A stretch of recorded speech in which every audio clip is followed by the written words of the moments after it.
Assalamualaikum warahmatullahi wabarakatuh.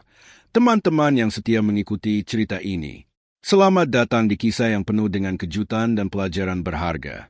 Hari ini, kita akan menyaksikan sebuah cerita yang terjadi di sebuah masjid yang tampaknya tenang, namun ternyata menyimpan rahasia besar yang bisa mengubah pandangan kita tentang kebaikan dan prasangka.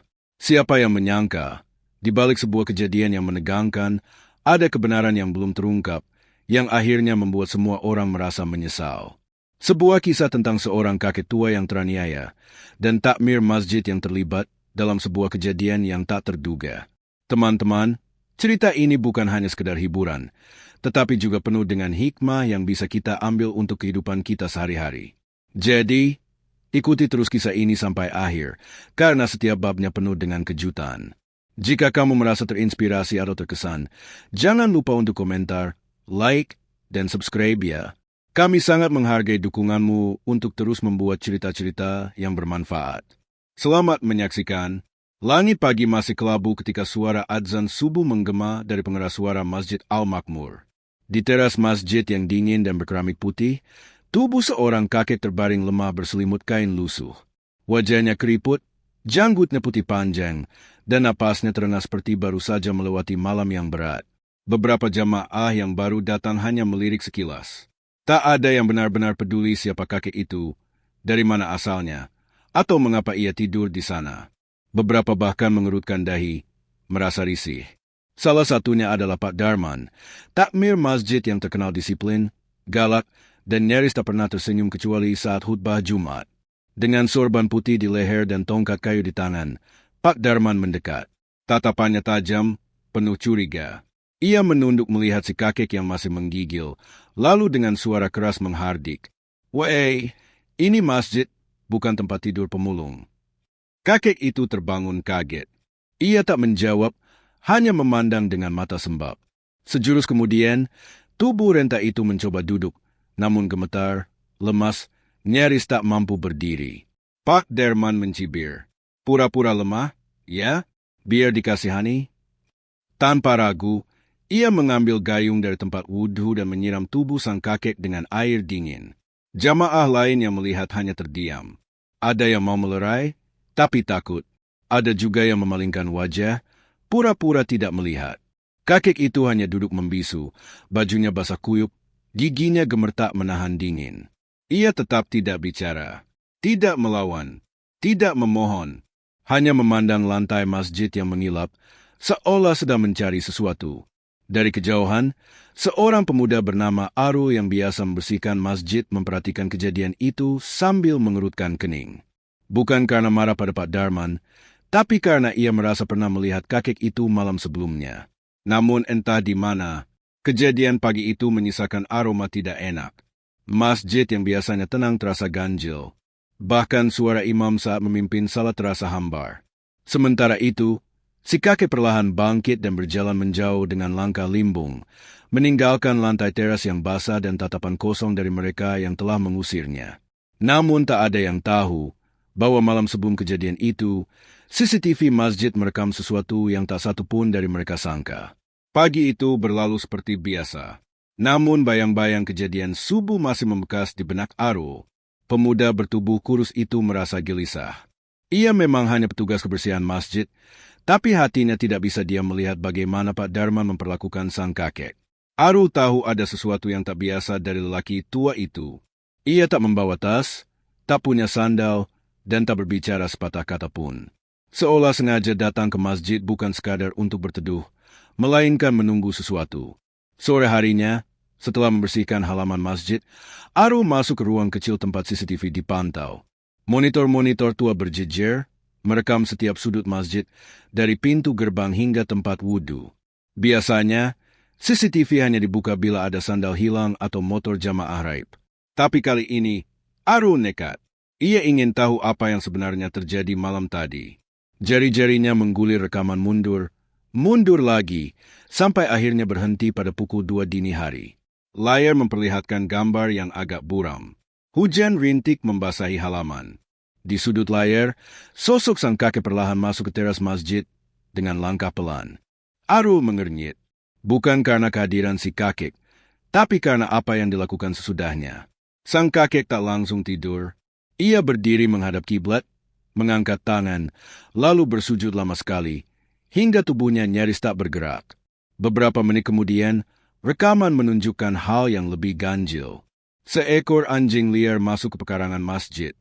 Biasanya hewan itu akan diusir oleh alarm gerak atau sensor lampu, tapi malam itu sensor tak menyala. Anjing itu menggonggong, mendekati sang kakek. Namun alih-alih menyerang, hewan itu mendadak berhenti. Ia duduk, mengibas ekornya, lalu perlahan menjilat kaki si kakek yang sedang sujud. Sejenak kemudian, anjing itu menunduk dan pergi. Menghilang begitu saja. Arul tertegun. Ia mempercepat rekaman.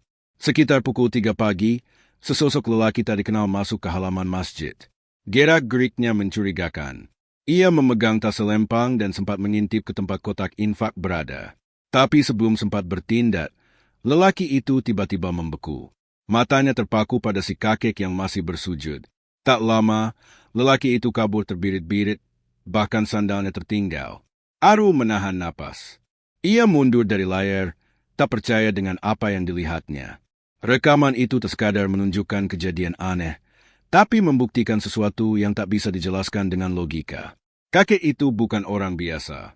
Dan apa yang dilakukan Pak Darman pagi tadi mungkin adalah kesalahan besar. Namun sebelum Arul sempat memberitahu siapapun, pintu ruang CCTV mendadak terbuka pelan. Suara langkah pelan terdengar. Dan yang berdiri di ambang pintu bukanlah orang yang ia sangka. Arul menoleh cepat. Jantungnya berdegup tak karuan. Pintu ruang CCTV terbuka perlahan. Suara gesekan engselnya menyayat sunyi sore yang mulai surut.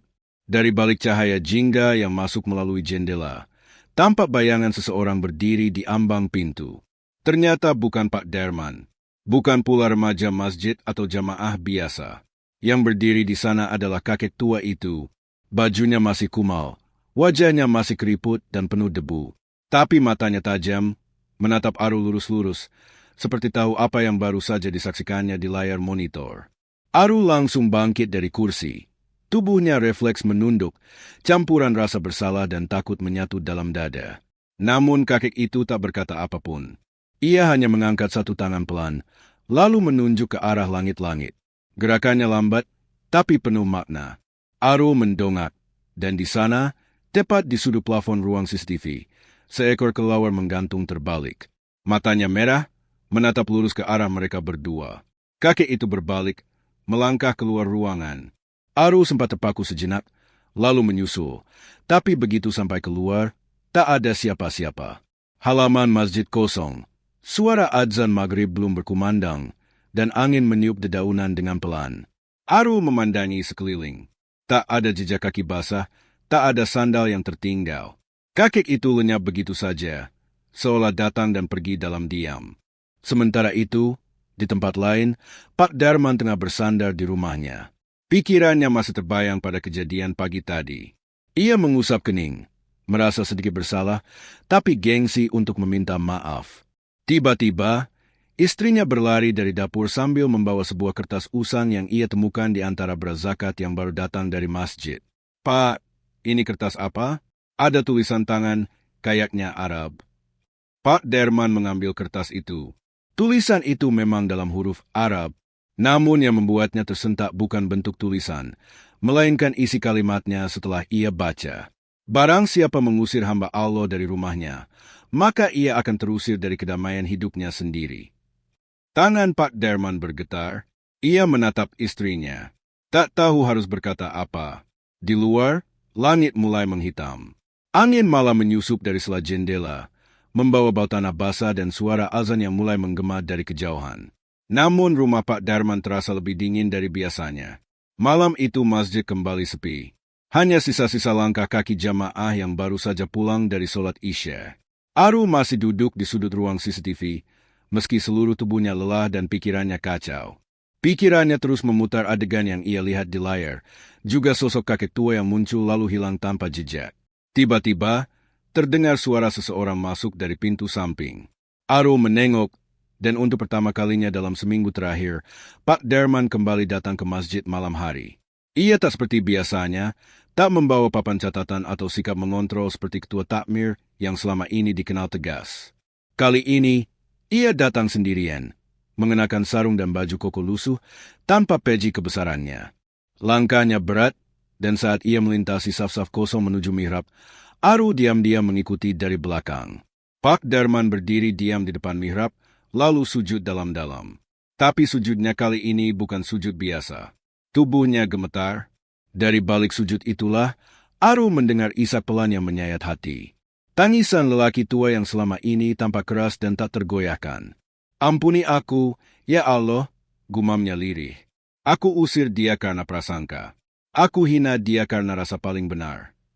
Aru tak mampu menahan haru. Ia ikut sujud tak jauh dari Pak Darman, tapi tak ingin mengganggu. Tangisan itu terus terdengar, sesekali terputus oleh batu kecil dan tarikan napas berat. Tangisan yang selama ini mungkin disimpan, terpendam oleh kedudukan dan gengsi. Beberapa menit kemudian, Pak Darman bangkit dan duduk. Ia tak tahu Aru ada di belakang. Ia mengusap wajahnya, lalu mengeluarkan sebuah kunci dari saku sarungnya. Kunci kotak infak masjid. Dengan langkah gontai, ia menuju ke sudut dinding tempat kotak besi itu tergantung. Tangan tuanya gemetar saat memasukkan kunci. Aru menyaksikan dari jauh. Bukan isi kotak itu yang jadi perhatiannya, tapi selembar kertas lusuh yang dikeluarkan Pak Darman dari balik lapisan uang pecahan. Kertas itu tampak sama dengan yang ia lihat di rumah. Tulisan Arab usang yang membuatnya merenung sepanjang sore. Tapi di balik kertas itu, ada sesuatu yang lain. Sebuah foto. Lusuh, usang, terlipat. Aru mendekat, dan kali ini Pak Darman menoleh, menyadari kehadirannya. Kamu pasti sudah tahu semuanya, kata Pak Darman, suaranya serak.